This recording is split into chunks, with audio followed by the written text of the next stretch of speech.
বিশ্বের দ্বিতীয় বৃহত্তম কয়লা খনির কাজ শুরু করতে গিয়ে প্রথমেই বাধার মুখে পড়তে হয় প্রশাসনকে।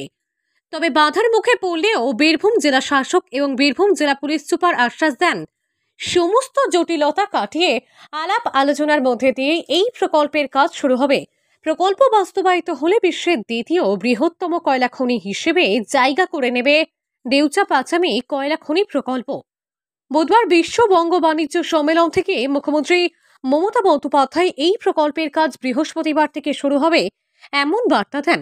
কিন্তু সেই বার্তা পেয়ে যখন বৃহস্পতিবার প্রশাসনিক কর্তারা দেউচা প্যাচামিতে শিল্পের কাজ শুরু করার জন্য পুজো করতে যান, তখনই বাধার মুখোমুখি হন। এছাড়াও মথুরা পাহাড়ি ও দেওয়ানগঞ্জ এলাকায় কয়লা উত্তোলনের আগে ব্যাসাল্ট শিলা খনন করার কাজ শুরু করার ক্ষেত্রে বাধার সম্মুখীন হতে হয়। এ বিষয়ে এলাকার বাসিন্দারা জানিয়েছেন, আমরা প্রতিদিন আমাদের কাজ করে আসে, তবে আমাদের ভাতের হাঁড়ি চাপে। আমরা কোনো জমি নাই, আমাদের কোনো জায়গা নাই, কিছু নাই। আমরা শুধু ওই ঘরটাই আছে, আমাদের আর কিছু নাই। আমাদের চাঁদাতে আমরা আমাদের কাজ চাই, চাকরি চাই একটা করে। আমাদের কাজ চাই, আমাদের কাজ দেখ, তারপরে সব কাজ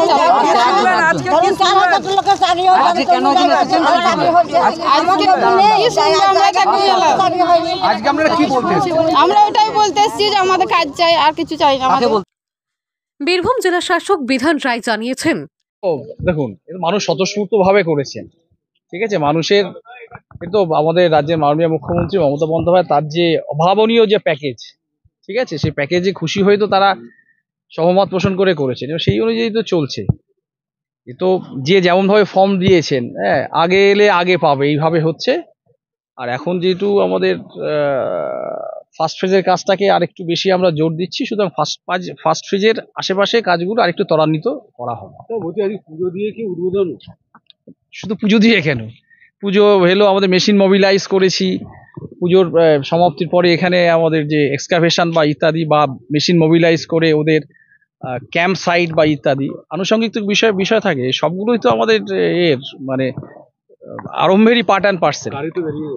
গাড়ি কোথায় বেরিয়েছে? ওই তো ডাম্পার আমি দেখতে পাচ্ছি, আপনি দেখতে পাচ্ছেন না? গাড়ি তো রয়েছে। গাছের স্থানান্তরিত করার ক্ষেত্রে অলরেডি আমরা করে নিয়েছি, ঠিক আছে, আমরা অলরেডি করে নিয়েছি, সেই প্রসেসও শুরু হয়ে গেছে। আমরা গাছ কোথায় স্থানান্তরিত করবো বা ইত্যাদি সে বিশেষজ্ঞরা এসে দেখে গেছেন, এবং শুধু মানে নাম করা বিশেষজ্ঞ তারা, যারা এই বিষয়ে মানে সুখ্যাতি আছে দেশ এবং বিদেশেও, তারাই সাথে যুক্ত হয়েছে, ঠিক আছে। বীরভূম জেলা পুলিশ সুপার আমনদীপ সিং জানিয়েছেন, সকালের দিকে ছিল ইস্যু, কিন্তু শর্ট আউট হয়ে গেছে। এখন যেরকম আপনারা দেখতে পাচ্ছেন এখানে যে কাজ হবে, মেশিনারি বগেরা চলে এসছে, আমরা এখানে চলে এসেছি। আপনারা দেখলেন এখানে যত আমাদের মা বোনেরা আছেন সবাই খুশি আছেন। এখানে আমরা রাস্তাতে কিছু লোকের সঙ্গে কথা বললাম, সবাই কিন্তু পজিটিভই বলছে। তো যেরকম ডিএম সাহেব বা এমপি সাহেব বললেন, এখানে মানুষের জন্য এখানে যত কাজ হবে, আমাদের লোকাল, বেশিরভাগ লোকাল লোকই কাজ পাবে, চাকরিও পাচ্ছে, জবও করবে, এখানে চাকরিও পাবে। তো এখানে যে লোকাল মানুষ আছে বেশিরভাগ লোকই বেনিফিট পাবে, অলমোস্ট অলই লোক বেনিফিট পাবে এখানে। তো আশা করছি কি ফিউচারে আর কোনো ইস্যু এখানে ইস্যু বগেরা হবে না।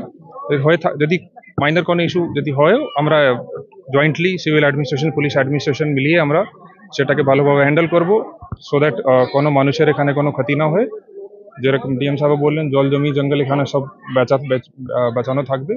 অ্যান্ড আশা করছি কি খুব ভালোভাবে দ্রুত স্পিডে এই প্রজেক্ট আগে এগোবে এখন।